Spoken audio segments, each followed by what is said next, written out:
Students, कल मैंने glucose के बारे में अगले वीडियो में बताया था। जैसे पिछले वाला जो वीडियो बनाया था उसमें मैंने आपको ग्लूकोज के बारे में बताया था कि ग्लूकोज के किससे किससे रिएक्शंस हो सकते हैं। अब हम देखेंगे, जैसे ग्लूकोज का मैं जो इसके पहले के वीडियो में छोड़ा था कि ग्लूकोज में आपका 5 OH होते हैं। अगर क्वेश्चन आएगा कि ग्लूकोज में 5 OH होते हैं, आप इसको बताना है, प्रूव करना है कि ग्लूकोज में 5 OH होते हैं। ये कैसे होते हैं? क्योंकि ग्लूकोज जब एसिटिक एनहाइड्राइड से रिएक्शन करता है तो वो क्या फॉर्म करता है? ग्लूकोज पेंटा एसीटेट। इसीलिए ग्लूकोज में 5 OH ग्रुप होते हैं। तो स्टूडेंट, अब हमारा जो रहेगा वो रहेगा अगला टॉपिक। ग्लूकोज के एविडेंस के बाद हमारा जो टॉपिक रहेगा वो रहेगा फ्रक्टोज का। किसका रहेगा? फ्रक्टोज का। ठीक है, ग्लूकोज की बात था, फ्रक्टोज। तो सबसे पहले इसकी स्ट्रक्चर देख लेते हैं। CH2OH, 2 नंबर पे आपका ketonic group, and then 3rd number पे OH, then H, then H, then OH, then H, then OH, and then CH2OH। ये फ्रक्टोज है ना। तो जैसे ग्लूकोज था जैसे वैसे ही फ्रक्टोज है। तो आप देख लेते हैं थोड़ा सा, अगर कंपेयर करें ग्लूकोज और फ्रक्टोज के बारे में, तो ये फ्रक्टोज अगर है तो ग्लूकोज क्या है? ग्लूकोज में यहाँ CHO है ना। उसके बाद सेम टू सेम यहाँ पर देखेंगे CH, फिर OH, 3rd नंबर पे चेंज, यहाँ पर आ जाएगा OH, यहाँ आ जाएगा H, फिर यहाँ पर आ जाएगा H, यहाँ पर आ जाएगा OH, फिर आपका आ जाएगा यहाँ H, यहाँ पर आ जाएगा OH, और यहाँ पर आ जाएगा CH2OH। इसका नाम है फ्रक्टोज। अल्फा डी फ्रक्टोज ही बोल सकते हैं, अल्फा डी फ्रक्टोज, और ये है अल्फा डी ग्लूकोज, है ना, रेडिनेशन के आधार पर है। अब सबसे बड़ी बात ये आती है कि ग्लूकोज और फ्रक्टोज का जब हम स्ट्रक्चर पढ़ लिए, ठीक है, तो स्ट्रक्चर पढ़ने के बाद हम एक लिंकेज पढ़ते हैं, उसका नाम होता है ग्लाइकोसाइडिक लिंकेज। क्या होता है? Glycosidic linkage. तो ये जो ग्लाइकोसाइडिक लिंकेज है, ये ग्लूकोज का जो केस है उसमें बनेगा 1,5 पोजीशन पर, और जो फ्रक्टोज का केस है उसमें बनेगा 2,5 पोजीशन पर। ये आपको ध्यान रखना है कि ग्लूकोज के केस में 1,5 पोजीशन और फ्रक्टोज के केस में 2,5 पोजीशन। अब मैं आपको ग्लाइकोसाइडिक लिंकेज बनाने का तरीका बताता हूँ। पहले मैं आपको ग्लूकोज से बताता हूँ। माय डियर स्टूडेंट्स, ध्यान दीजिएगा। ग्लूकोज का जब हम स्ट्रक्चर को ओपन करें तो हम देखते हैं कि CHO का ऐसे लिखेंगे, उसके बाद आपका यहाँ पर C है, यहाँ पर आपका ऑलरेडी H है, यहाँ पर आपका OH है, फिर आपका 3rd नंबर पे चेंज आ रहा है, यहाँ OH है, यहाँ H है, फिर यहाँ पर आपका H है, यहाँ पर आपका OH है, फिर आपका यहाँ पर फिर आपका H है, फिर आपका यहाँ OH है, और लास्ट में आपका यहाँ पर CH2OH। अब देखेंगे जब हम इसका लिंकेज फॉर्म करेंगे, क्या फॉर्म करेंगे? लिंकेज। तो यहाँ पर ये ध्यान दीजिएगा, ये बॉन्ड जैसे ही यहाँ ब्रेक होता है तो ब्रेक होने के बाद यहाँ पर ऑब्वियसली माइनस चार्ज होगा, तो ये 5 नंबर का जो हाइड्रोजन है ऑब्वियसली यहाँ पर जाके यहाँ शिफ्ट हो जाएगा। तो यहाँ पर स्ट्रक्चर क्या बनेगा? ऑब्वियसली यहाँ बनेगा CH, और यहाँ पर O के साथ आ जाएगा H, फिर आपका वही आइए, फिर आपका H, फिर आपका OH, फिर 3rd नंबर पे चेंज OH, फिर H, 4th number H, OH, 5th number H, and CH2OH। अब बोलोगे सर आप OH क्यों नहीं लिखे? क्योंकि H तो जा चुका है, S तो जा चुका है, O बचा है, तो वो जो O है वो कॉमन हो जाएगा 1 से लेकर के 5 तक के लिए, 1 to 5, इसलिए इसका नाम होगा ग्लाइकोसाइडिक लिंकेज। ये जो लिंकेज कहलाया है इसी को बोलेंगे क्या? ग्लाइको। अब आप करते हैं, जैसे हमने ग्लूकोज के लिए बनाया, सेम आप किसके लिए बनाएंगे? तो ग्लूकोज के लिए बना ग्लाइकोसाइडिक लिंकेज, है ना। जैसा ये लिंकेज बना है, किसके लिए बना है? ये लिंकेज बना है आपका ग्लूकोज के लिए। अब उसी टाइप से हमको देखना है किसका है, हमको फ्रक्टोज का भी लिंकेज को ध्यान देना है कि फ्रक्टोज का जो लिंकेज है वो कैसे बनेगा, है ना। फ्रक्टोज मतलब इसका लिंकेज। अब देखिएगा मैं क्या करता हूँ, मैं CH2OH को थोड़ा ऐसे लिख देता हूँ, ये ऐसा लिख दिया और ये ऐसा कर दिया। मैंने करा कुछ नहीं है, इसको बेंट कर दिया है ना, इसको बेंट कर दिया है मैंने। उसके बाद यहाँ पर क्या है, ये 1 पोजीशन हो गया, ये नंबर 2 हो गया, ऑब्वियसली ये नंबर 2 हुआ, ये नंबर 3 हो गया। तो यहाँ पर आपका आ जाएगा OH, यहाँ पर आ जाएगा H, फिर आपका यहाँ आ जाएगा H, यहाँ पर आ जाएगा OH, एंड देन यहाँ पर आ जाएगा CH2OH। माय स्टूडेंट, क्लियर इतना? अब क्या करेंगे, जैसा कि मैंने आपको बताया, bonding shifting on there, then यहाँ पर आ जाएगा OH, एंड देन आ जाएगा यहाँ पर CH2, और यहाँ पर C, और C के साथ यहाँ जाएगा OH। अब यहाँ पर आ जाएगा C, यहाँ पर आ जाएगा OH, यहाँ पर आ जाएगा H, फिर आ जाएगा C, है ना। 1 2 3 4 5, मेरे को लगता है एक कम पड़ गया है ना, एक कम हो गया, 1 2 3 4 5 हो रहा है। तो मैं इसको कैसा करता हूँ, इसको मैं यहाँ पर 2 बार कर देता हूँ, है ना। तो यहाँ पर आ जाएगा H, यहाँ पर आ जाएगा OH। तो कितना हो जाएगा यहाँ पर 1 2 3 4 ही हुआ है। अब यहाँ पर CH और यहाँ पर आ जाएगा CH2OH। 1 2 3 4 5 6। तो यहाँ से 2 पोजीशन से स्टार्ट करना है, 1 2 3 4 5।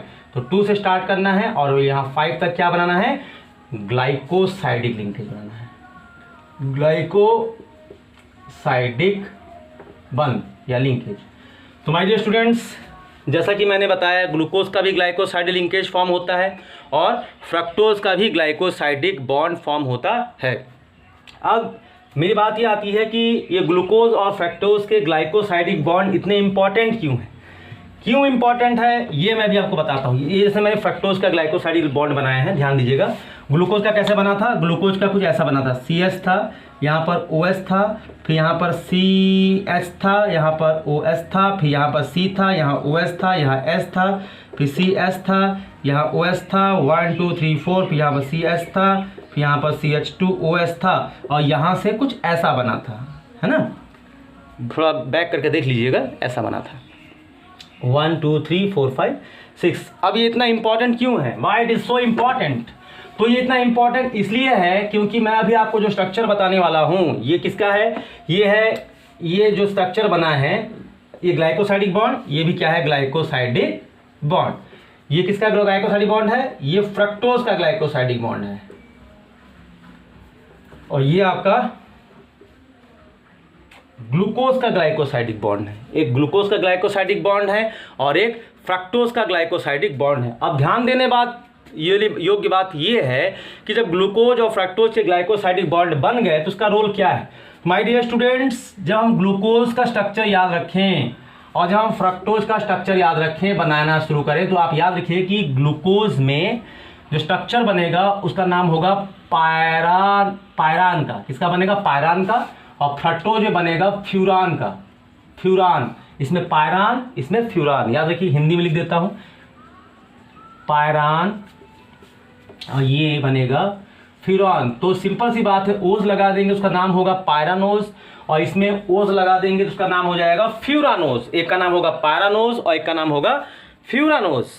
अब मेरी कहने का मेरा मतलब ये है माय डियर स्टूडेंट्स कि जब हम इसका स्ट्रक्चर बनाएं पायरान और फ्यूरान का, तो अपन सबसे पहले मैं आपको बता दूं कि ऐसा डायग्राम आपसे बनना चाहिए, just like this is the structure of pyran. समझ में आ रही है मेरी बात, ये पायरान का है। और जब फ्यूरान का बनाएं तो कुछ ऐसा बनाएं, आप कुछ ऐसा बनाएं। मेरी बात समझ में आ रही है।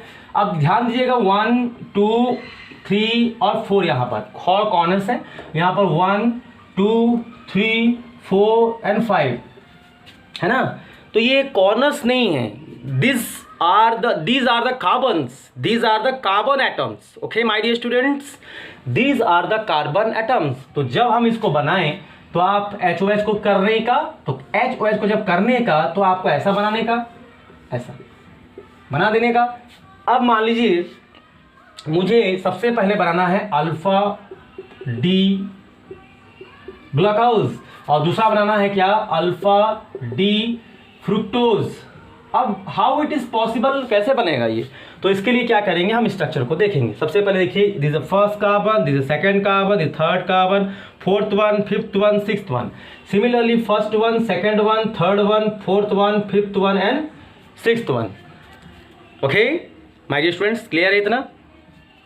अब आप इसको ध्यान दीजिएगा कि जब हम इसको बना रहे हैं तो ये वाला कार्बन पहला है, तो आप ये कार्बन पहला, तो यहाँ पर क्या लिखेंगे, H, यहाँ पर क्या लिखेंगे, OH। दूसरे वाले में क्या लिखेंगे, H, यहाँ क्या लिखेंगे, OH। तीसरे वाले में क्या है, यहाँ पर OH, फिर क्या है H, फिर क्या है H, फिर क्या है OH, फिर क्या है आपका नीचे में देखिएगा H है और ऊपर में कौन है आपका CH2OH। इसी डायग्राम को देख के मैंने यह बनाया, HOH, HOH, OHH, HOH, CH, CH2OH, CH, CH2OH।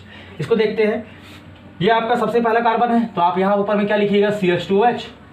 उसके नीचे में यहाँ पर C है और नीचे में कौन है, OH है। ये पहला लाइन खत्म। फिर कौन है भाई साहब, यहाँ पर OH है, यहाँ पर क्या है, H है, ये खत्म। फिर क्या बच गया, यहाँ पर H है, यहाँ पर क्या है, OH है, ये खत्म। उसके बाद यहाँ CH बच रहा है, तो यहाँ पर लिखिए CH और ऊपर में क्या लिखिएगा, CH2OH। मैंने कुछ नहीं किया, मैंने इसी डायग्राम को यहाँ पर उतार दिया है, तो ये क्या बन गया, अल्फा डी फ्रक्टोज। क्या बन गया, अल्फा डी फ्रक्टोज। तो माय डियर स्टूडेंट्स, इसी स्ट्रक्चर के अकॉर्डिंग ही हम क्या करते हैं, अपने डायग्राम को क्लियर करते हैं। अब हम देखेंगे स्ट्रक्चर तो हमने ग्लाइकोसाइड से बना दिया। जब हमको बोला जाएगा कि हम बीटा डी ग्लूकोज और यहाँ बोला जाएगा बीटा डी फ्रक्टोज का डायग्राम बनाइए, तो कुछ नहीं करना है। आपका जो नंबर 1 पोजीशन है, दिख रहा है आपको नंबर 1 पोजीशन, ये जो नंबर 1 पोजीशन है इसमें आपका रिटेंशन को चेंज कर दीजिएगा। मेरी बात समझ में आ रही है मैं क्या बोल रहा हूं?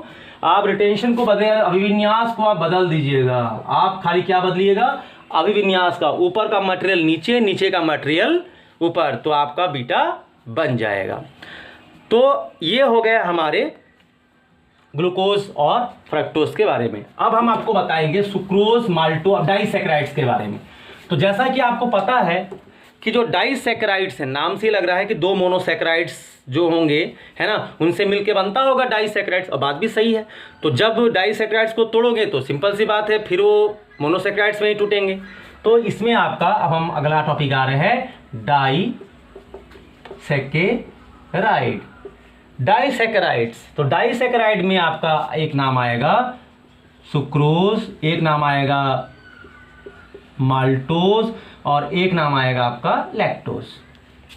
सुक्रोज के लिए क्या करेंगे, इसके लेंगे alpha D glucose plus beta D fructose. Maltose के लिए क्या लेंगे, alpha D glucose plus alpha D glucose. Lactose के लिए क्या लेंगे, beta D glucose plus beta D galactose, beta D glucose and beta D galactose, है ना। तो ये आपको बनना चाहिए कि alpha D glucose, beta D glucose, ये होते क्या है। अब ये सब इनसे फॉर्म हुए हैं, ये सब क्या है, इनसे फॉर्म हुए हैं। मैं आपको अभी सुक्रोज का बना के बता देता हूँ, है ना, सुक्रोज कैसे बनता है और सुक्रोज का जो प्रिपरेशन है वो किस प्रकार किया जाता है, और बाद में आगे इसके बारे में जैसे एक स्ट्रक्चर बता दूंगा तो उसी टाइप से आपके बाकी स्ट्रक्चर भी क्लियर हो जाएंगे। जैसे सबसे पहले मैंने बताया कि सुक्रोज के लिए क्या चाहिए, सुक्रोज के लिए चाहिए अल्फा डी ग्लूकोज चाहिए। तो मेरे को याद है अल्फा डी ग्लूकोज का फार्मूला, इसे मैं लिख देता हूँ यहाँ पर। यहाँ था H, यहाँ OH, यहाँ पर H, यहाँ OH, यहाँ सॉरी यहाँ OH, यहाँ H, यहाँ H, यहाँ OH, यहाँ H, और यहाँ पर क्या था, CH2OH था। अब क्या करूँगा,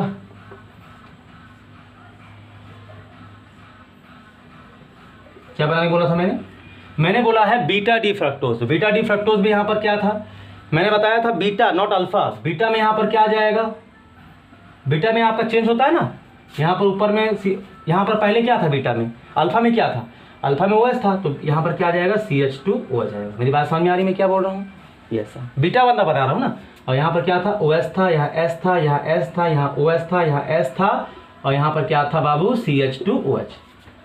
ये बीटा का था, सही बात है, ये बीटा का ही था, क्योंकि बीटा में मैंने बोला था अल्फा होता तो ऊपर CH2OH होता, बीटा है तो OH ऊपर है, पता है रोटेशन चेंज होता है।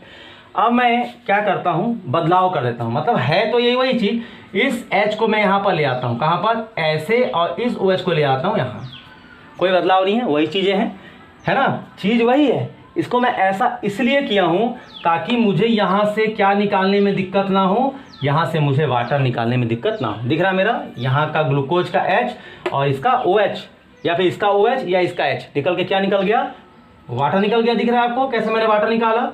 तो जैसे ही मैंने वाटर निकाला तो आप देखेंगे यहाँ पर ऑक्सीजन बचा होगा। क्या बचा होगा, ऑक्सीजन। तो यही जो ऑक्सीजन है, ये ऑक्सीजन इसके और इसके बीच में एक लिंकेज फॉर्म कर देगा, और इसी लिंकेज को हम बोलेंगे क्या, जो हम बोलते हैं ग्लाइकोसाइडिक बॉन्ड, या इसको बोलेंगे ग्लाइकोसाइडिक लिंकेज। क्या बोलेंगे, ग्लाइकोसाइडिक लिंकेज। तो ये बन गया क्या, ये सुक्रोज की संरचना है। किसकी स्ट्रक्चर बन गया, ये बन गया सुक्रोज की संरचना, स्ट्रक्चर ऑफ सुक्रोज। सुक्रोज का स्ट्रक्चर आता है तो आपको ऐसे ही बनाना है। माय डियर स्टूडेंट्स, इतना क्लियर हो गया। अब सुक्रोज का तो बन गया, ये सुक्रोज की संरचना हो गई। अब सुक्रोज के बाद हमारा क्या बचता है, हमारा बचता है माल्टोज और लैक्टोज। माल्टोज बनाना बहुत सरल है, 2 ग्लूकोज को आप बना करके वाटर को निकाल लीजिएगा तो आपका माल्टोज बन जाएगा। लैक्टोज के लिए बीटा डी ग्लूकोज, जिसका आपको स्ट्रक्चर पता है, बीटा का तो पता ही, अल्फा का मैंने बताया, बीटा के लिए मैंने पलटने को बताया था। और बीटा डी गैलेक्टोज का फार्मूला क्या है, देखिए बीटा डी गैलेक्टोज का जो फार्मूला है वो थोड़ा सा अंतर ये है कि जैसा स्ट्रक्चर आपका बीटा डी ग्लूकोज का रहेगा ना, लगभग उसी टाइप का स्ट्रक्चर रहेगा, लेकिन आपके जो चौथे नंबर का कार्बन रहेगा, 4th नंबर का जो कार्बन रहेगा बीटा डी ग्लूकोज में, उसमें जहाँ पर HOH होना चाहिए था वहाँ पर HOH ना होकर के क्या होगा, OH होगा। बस इसी हिसाब से आप उसका स्ट्रक्चर बना लेंगे, बुक्स में सब दिया हुआ है, क्लियर हो जाएगा। तो ये आपका कार्बोहाइड्रेट्स जो है, डाइसैकेराइड्स खत्म हुआ। अब अगला आता है हमारा पॉलीसैकेराइड्स। क्या आता है, पॉलीसैकेराइड्स। देखिए पॉलीसैकेराइड्स जब हम बनाएं तो आप एक चीज पर ध्यान दीजिएगा,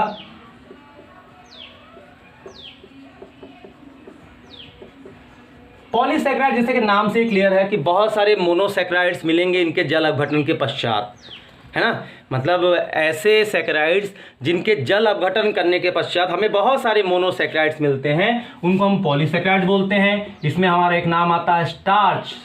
स्टार्च में 2 चीज़ें पढ़ना है आपको, एक पढ़ना है एमाइलोज और एक पढ़ना है एमाइलोपेक्टिन। एक पढ़ना है एमाइलोज और एक पढ़ना है आपका एमाइलोपेक्टिन। याद हो जाएगा, एक एमाइलोज है और एक क्या है आपका एमाइलोपेक्टिन है, ठीक है। उसके बाद हमको स्टार्च के बाद हमको पढ़ना है सेल्यूलोज। क्या पढ़ना है, स्टार्च के बाद हमारा टॉपिक जो आता है वो क्या आता है, सेल्यूलोज आता है। अब ये सेल्यूलोज जैसे कि आपको पता ही होगा, सेल्यूलोज के बारे में पौधों में होता है, सेलवाल में होता है ना। और स्टार्च जो है पौधों के भोज्य पदार्थ है, स्टोरेज फूड है। और एक और पढ़ना है स्टार्च सेल्यूलोज के बाद एनिमल स्टार्च, जिसको हम बोलते हैं ग्लाइकोजन, ठीक है। तो ये हमारे पॉलीसैकेराइड्स में है और इन सब का स्ट्रक्चर बहुत इजी है। जैसे कि अभी तक हम क्या कर रहे थे, जो लिंकेज बना रहे थे वो बना रहे थे 1,4 पर। क्या बना रहे थे, 1,4, मतलब जो सामने सामने होता है ना उसको 1,4 बोलते हैं। आपको बता दूं कि 1,4 किसको बोलते हैं। जैसे मान लीजिए मैंने एक ग्लूकोज का स्ट्रक्चर बनाया यहाँ पर, अब मैं इसको 1,4 इसको बोलेंगे। यहाँ पर H है, यहाँ OH है, यहाँ H है, यहाँ OH है, यहाँ OH है, यहाँ H है, यहाँ H है, यहाँ OH है, यहाँ H है, यहाँ पर CH2OH है। तो आप देखेंगे, क्या देखेंगे कि ये नंबर 1 है, ये नंबर 2 है, ये नंबर 3 है, ये नंबर 4 है, नंबर 5 है, नंबर 6 है। तो अभी तक हमारा, अगर मैं दूसरा ग्लूकोज ही बनाता हूँ तो देखेंगे कि इधर का ये एक ना, देखो 1 और 4 भी तो बनता है ना, सीधा सीधा बन रहा था तो 1 और 4। लेकिन अब जब हम स्ट्रक्चर बनाएंगे, है ना, तो स्टार्च में कोई प्रॉब्लम नहीं जाएगा, स्टार्च में कोई प्रॉब्लम नहीं जाएगा।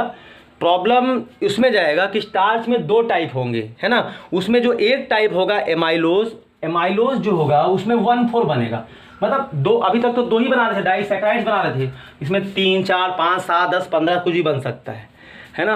और एमाइलोपेक्टिन में क्या होगा, 1, 4 तो बनेगा ही बनेगा और उसके अलावा क्या बनेगा, 1 और 6 के बीच में बनेगा। मतलब ऊपर में ये जो 6 है इसका कनेक्शन क्या होगा, 1 नंबर से होगा। मतलब 1 नंबर का OH और 6 नंबर का OH दोनों मिलकर क्या निकालेंगे, वाटर मॉलिक्यूल को एलिमिनेट कर देंगे। ये हो गया हमारा इसमें। अब आता है दोनों में अंतर कि एमाइलोज और एमाइलोपेक्टिन में अंतर क्या है। एमाइलोज रेखीय होता है, एमाइलोपेक्टिन जो है वो शाखीय होता है। एमाइलोज जो होता है वो थोड़ा जल में घुलनशील होता है और एमाइलोपेक्टिन जो है जल में घुलनशील नहीं होता है और वसा में घुलनशील होता है।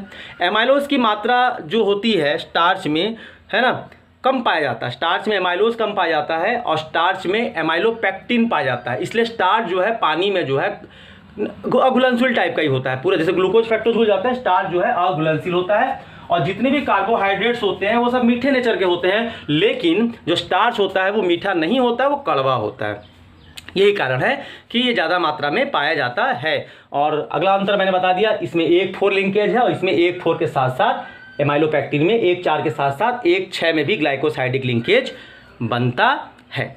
ये हो गया हमारा कार्बोहाइड्रेट्स में ये। अब आता है कि सेलुलोज क्या है, तो सेलुलोज जानते हैं पौधों की सेल वॉल का निर्माण करता है, पौधों की कोशिका भित्ति का मेन घटक है ना। और ये ग्लाइकोजन क्या होता है, ग्लाइकोजन का स्ट्रक्चर कैसा होता है, तो आप अगर स्टार्च का स्ट्रक्चर बना लेंगे, सेलुलोज का स्ट्रक्चर बना लेंगे, तो ग्लाइकोजन का स्ट्रक्चर भी आपका सेलुलोज के स्ट्रक्चर टाइप का ही है। ग्लाइकोजन के क्वेश्चन ये आते हैं कि ग्लाइकोजन होता क्या है, तो जैसे कि मैं आपको बता चुका हूं, ग्लाइकोजन को एनिमल स्टार्च कहते हैं, मतलब पौधों में जिस प्रकार स्टार्च पाया जाता है उसी प्रकार ह्यूमन्स बॉडी में, जो मनुष्य में जो लीवर होती है, उसमें जो मस्तिष्क होता है, जो मस्तिष्क होते हैं, जो मस्कुलर मांसपेशियां होती हैं, है ना, मांसपेशियां, मस्तिष्क वगैरह, ये सब में पाया जाता है, लीवर में भी पाया जाता है। तो लीवर में जो है होता है क्या, ग्लाइकोजन। जब हमारे बॉडी को ग्लूकोज की आवश्यकता होती है तो हमारे लीवर में कुछ ऐसा फंक्शन होता है कि वो ग्लाइकोजन को किस में कन्वर्ट करता है, वो ग्लाइकोजन को ग्लूकोज में कन्वर्ट करता है और हमारे बॉडी को अधिक से अधिक मात्रा में क्या मिलती है, एनर्जी मिलती है। ओके, तो ये हो गया कार्बोहाइड्रेट कंप्लीट। कार्बोहाइड्रेट्स के बाद अगला जो हमारा टॉपिक पूछता है वो आता है प्रोटीन से संबंधित। ठीक है, कार्बोहाइड्रेट्स के बाद हमारा जो टॉपिक आता है वो आता है प्रोटीन से संबंधित। प्रोटीन्स क्या है, तो सबसे पहले शरीर में जो वृद्धि होती है, शरीर में जो वृद्धि हो जाए, जो डेवलपमेंट होता है के लिए जो आवश्यक चीज़ें होती है उसमें सब में प्रोटीन पाया जाता है। मतलब शरीर की वृद्धि और उसके विकास के लिए हम जो सोर्स लेते हैं वो हमारा प्रोटीन है। और प्रोटीन जो है प्रोटियोस वर्ड से बना हुआ है ना, किससे बना हुआ है, प्रोटियोस से बना हुआ है। और दूसरा ये आता है कि प्रोटीन के सोर्सेज क्या होते हैं। प्रोटीन हमको नहीं पढ़ना है, प्रोटीन तो पढ़ना है, प्रोटीन के उपयोग पढ़ने हैं, और साथ साथ हमको ये देखना है कि एमिनो एसिड जो है वो प्रोटीन के फॉर्मेशन में मेन रोल पैदा करते हैं। तो प्रोटीन का सबसे पहले आपको देखना है कि शरीर की वृद्धि और शरीर के विकास के लिए, ग्रोथ के लिए, डेवलपमेंट के लिए चाहिए, जैसे दाल हो गया, अंडा हो गया, पनीर हो गया, दूध हो गया, है ना, सोयाबीन हो गया, ये सब क्या है, ये सब प्रोटीन के सोर्स हैं। और प्रोटीन जब हम पढ़ें तो प्रोटीन में हम सब इसको आप नहीं भूल सकते हैं, क्या नहीं भूलेंगे, अमीनो अम्ल। अमीनो अम्ल जो है प्रोटीन, जैसे हम बोलते हैं ना कि कोशिका जो होती है वो जीवन की रचनात्मक और क्रियात्मक इकाई होती है। बोलते हैं कि cell is a structural and functional unit of our life, उसी टाइप से प्रोटीन है। तो एमिनो एसिड जब हम पढ़ें तो एमिनो एसिड में हम देखेंगे कि इसमें है ना कि प्रोटीन का जो निर्माण होता है वो एमिनो एसिड से होता है। और एमिनो एसिड में दो चीज़ कंपलसरी है, एक एमिनो ग्रुप और एक कार्बोक्सिलिक ग्रुप, और बाकी जो दो वैलेंसी बचेगी, एक हाइड्रोजन के लिए बचेगा और एक एल्किल ग्रुप के लिए बचेगा। अगर मैं इसको ओपन कर दूं तो डायरेक्ट मैं इसको ऐसा भी लिख सकता हूं, कहीं भी कोई भी हो सकता है। तो ये दो चीज़ होनी चाहिए, एक ये और ये है ना। तो ये जो है प्रोटीन का एक प्रकार है, प्रोटीन का नहीं, ये एक एमिनो अम्ल का टाइप है। ये क्या है, ये एक अमीनो अम्ल है, अमीनो अम्ल है। अब देखिएगा ये पेप्टाइड बॉन्ड क्या होती है। पेप्टाइड बॉन्ड का मतलब ये होगा कि जैसे मान लीजिए मैंने दो अमीनो एसिड लिया, यहाँ पर NH2 लिया, यहाँ पर CH लिया, यहाँ पर R लिया, यहाँ पर C डबल बॉन्ड O, फिर यहाँ OH लिखा, फिर मैंने यहाँ पर सेम NH2 किया, यहाँ पर CH किया, यहाँ पर R किया और यहाँ पर फिर से कार्बोक्सिलिक एसिड कर दिया। आप देखेंगे कि यहाँ का OH और यहाँ का H क्या निकल गया, बन के वाटर निकला। तो आपका क्या बचा, आपका बचा NH2, फिर आपका बचा CH, नीचे में R, फिर C डबल बॉन्ड O, फिर आपका NH, फिर CH, फिर नीचे में R, फिर C डबल बॉन्ड O, फिर यहाँ पर OH, है कि नहीं। तो यहाँ पर ये जो बना CONH, इसी को बोलते हैं भाई साहब पेप्टाइड बॉन्ड। क्या बोलते हैं, पेप्टाइड बॉन्ड। अब देखिए कार्बोक्सिलिक एसिड यहाँ फिर आ गया, नहीं आया, तो ये कार्बोक्सिलिक एसिड फिर से किससे करेगा, फिर एक एमिनो एसिड से करेगा, NH2, CHR और COOH। समझ में आ रहा है। तो आप देखेंगे कि फिर आपका यहाँ से OH और यहाँ से फिर यहाँ से गायब होगा कि नहीं होगा। तो फिर आपका यहाँ पर CO आएगा, फिर यहाँ पर आपका NH आएगा। तो कहने का मतलब यहाँ पर भी पेप्टाइड होगा, यहाँ पर भी पेप्टाइड होगा।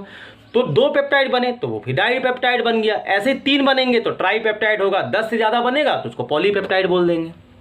तो एमिनो एसिड को दूसरे एमिनो एसिड में जोड़ करके प्रोटीन का अगर हमको निर्माण करना है तो उसके लिए एक बॉन्ड की आवश्यकता होगी, जिससे हम लोग क्या बोलेंगे, पेप्टाइड बॉन्ड। 10 से ज़्यादा होंगे तो उसको बोलेंगे पॉलीपेप्टाइड बॉन्ड। अब एमिनो एसिड से दो प्रकार के एमिनो एसिड्स आएंगे, एक आएगा आवश्यक एमिनो एसिड, क्या बोलेंगे, आवश्यक अमीनो एसिड और एक आएगा अनावश्यक अमीनो अम्ल। अब ये आवश्यक और अनावश्यक क्या है? देखिए, कुछ एमिनो एसिड्स ऐसे होते हैं जो हमारे बॉडी में ऑलरेडी सिंथेसाइज होते हैं, ठीक है, जो हमारी बॉडी में है ना खुद संश्लेषित होते हैं। समझ में आ रहा? मतलब कुछ चीज़ें ऐसी होती है जो बाहर से ली जाती है, मतलब कुछ चीज़ें, कुछ एमिनो एसिड ऐसे होते हैं जिनको हम क्या करते हैं, बाहर के सोर्सेज से ग्रहण करते हैं। क्या करते हैं? बाहर के सोर्सेज से ग्रहण करते हैं। और कुछ अमीनो एसिड ऐसे होते हैं जिनका संश्लेषण हमारा शरीर करता है ना। तो हमारा शरीर जिसका संश्लेषण नहीं कर पाता है ना, उसको क्या बोलते हैं? उसको बोलते हैं आवश्यक। क्या बोलते हैं? तो संश्लेषण जिसका नहीं कर पाता है उसको क्या बोलते हैं? आवश्यक। और जिसका शरीर में संश्लेषण हो जाता है उसको हम बोलते हैं अनावश्यक। ठीक है, मतलब जो शरीर में खुद बन जाएगा वो अनावश्यक है, और जिसको हम बाहर से लेंगे वो हमारे लिए आवश्यक एमिनो एसिड्स है। अनावश्यक जो हमारे शरीर में ऑलरेडी है, और आवश्यक क्या है? जो हम बाहर से लेंगे। तो ये हमारा एमिनो एसिड से इतने क्वेश्चंस आएंगे, पेप्टाइड, पॉलीपेप्टाइड, एमिनो एसिड्स के टाइप, और एक लास्ट है ज्विटर आयन के बारे में थोड़ी सी बता दूं। ज्विटर आयन पूछेगा तो बहुत सिंपल है। आप देख रहे हैं कि जो एमिनो एसिड्स हैं उस एमिनो एसिड्स में आपके दो ग्रुप्स हैं। एक है यहाँ पर एमीन ग्रुप, देखो मैं क्या कर रहा हूँ ना, यहाँ NH2 था तो मैं इसको आप क्या कर दे रहा हूँ, NH3 कर दे रहा हूँ। यहाँ पर C है, यहाँ H कर दे रहा हूँ, यहाँ R कर दे रहा हूँ, यहाँ पर COO- कर दे रहा हूँ। आपने क्या देखा? आपने देखा कि यहाँ का जो हाइड्रोजन है वो यहाँ पर आ गया, यहाँ का जो हाइड्रोजन था वो एमीन पर आ गया। मतलब सिंपल सी बात है, इस नाइट्रोजन पे आप पॉजिटिव आ गया और उस ऑक्सीजन पे नेगेटिव आया, तो यही हमारा क्या बन गया? Zwitter ion. मतलब एक में माइनस आ गया, एक में प्लस आ गया, मतलब जस्ट लाइक ए डाइपोलर बन गया। जैसे एक बैटरी होती है तो इसमें क्या होता है? इलेक्ट्रिक करंट का फ्लो हो सकता है, मतलब ये विद्युत धारा का प्रवाह इसमें से हो सकता है। किसमें? ज्विटर आयंस में, क्योंकि इसमें भी कैथोड और एनोड का पोल बन गया, तो इसमें आसानी से जो है विद्युत धारा का प्रवाह भी किया जा सकता है, या इसमें से विद्युत धारा बह सकती है। तो ज्विटर आयन से आपको समझना है कि एमिनो एसिड ही क्या बनाते हैं? ज्विटर आयन फॉर्म करते हैं। तो ये हो गया हमारा एमिनो एसिड। अब हमारा टॉपिक आता है क्या? विटामिन्स। विटामिन्स शरीर में कम मात्रा में इनकी आवश्यकता होती है, शरीर में इनकी कम मात्रा में आवश्यकता के लिए हम विटामिन्स लेते हैं, है ना। ग्रोथ और मेंटेनेंस के लिए तो हमारा प्रोटीन हो गया। तो शरीर में जिनकी कम मात्रा में आवश्यकता है और इनकी कमी से बहुत सारे रोग होते हैं, उसको हम लोग क्या बोलते हैं? विटामिन्स बोलते हैं। तो विटामिन्स में आप जब देखें, है ना, विटामिन्स में तो एक देखेंगे, है ना, क्या? वाटर सॉल्युबल, जल में घुलनशील, है ना, और एक देखेंगे वसा में। किसमें देखेंगे? वसा में घुलनशील। तो इसमें जल में आ जाएगा विटामिन बी, विटामिन सी, इसमें आ जाएगा vitamin A, vitamin D, vitamin E और विटामिन के। ठीक है, अब विटामिन बी सबका नाम लिख देता हूँ। विटामिन ए से क्या होता है? रेटिनॉल होता है। क्या होता है? रेटिनॉल बोलते हैं। ए का नाम है, केमिकल नाम है। बी का नाम क्या है? बी का नाम है थायमीन, रासायनिक नाम लिख रहा हूँ। सी का नाम है एस्कॉर्बिक अम्ल। डी का नाम है कैल्सीफेरॉल। ई का नाम है टोकोफेरॉल और के का नाम है फिनाक्विनॉल। तो मैंने इनका रासायनिक नाम लिखा। अब थोड़ा सा इसकी कमी से क्या क्या रोग होते हैं देख लेते हैं। विटामिन ए की कमी से रतौंधी होता है। विटामिन बी कमी से बेरी होता है। विटामिन सी की कमी से स्कर्वी होता है। विटामिन डी की कमी से रिकेट्स होता है। इससे ई कमी से नपुंसकता आती है। और विटामिन से रक्त का थक्का नहीं जमता। ठीक है, तो क्वेश्चन बच्चों इसी टाइप से पूछेगा कि विटामिन क्या है और विटामिन कितने प्रकार के होते हैं, और विटामिन में कौन से विटामिन ऐसे हैं जो वाटर सॉल्युबल हैं और कौन से विटामिन ऐसे हैं जो फैट सॉल्युबल हैं।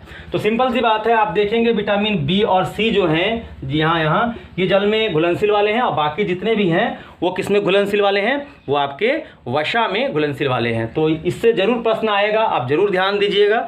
और इसके अलावा विटामिन से कोई क्वेश्चन नहीं पूछेगा कि सोर्स क्या पूछेगा, क्या नाम होता है, कौन सी कमी से रोग होता है और कितने प्रकार के विटामिन होते हैं।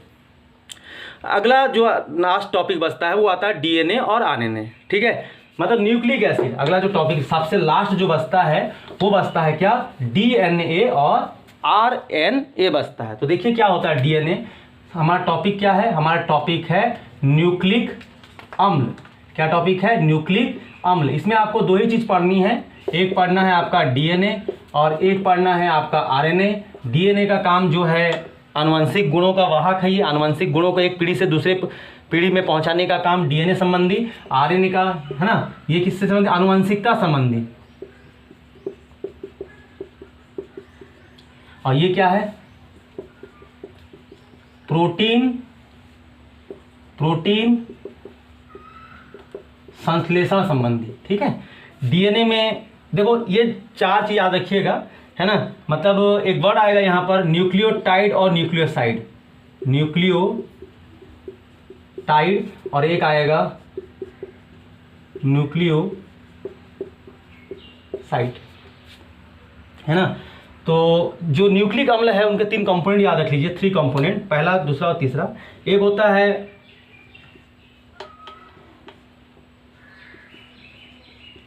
नाइट्रोजिनस बेस, पहला कंपोनेंट का नाम है नाइट्रोजिनस बेस। दूसरा होता है राइबोज शुगर, क्या होता है, राइबोज शर्करा। और तीसरा आता है फास्फोरिक एसिड, फास्फोरिक अम्ल, फास्फोरिक एसिड। ये 3 याद रखिएगा।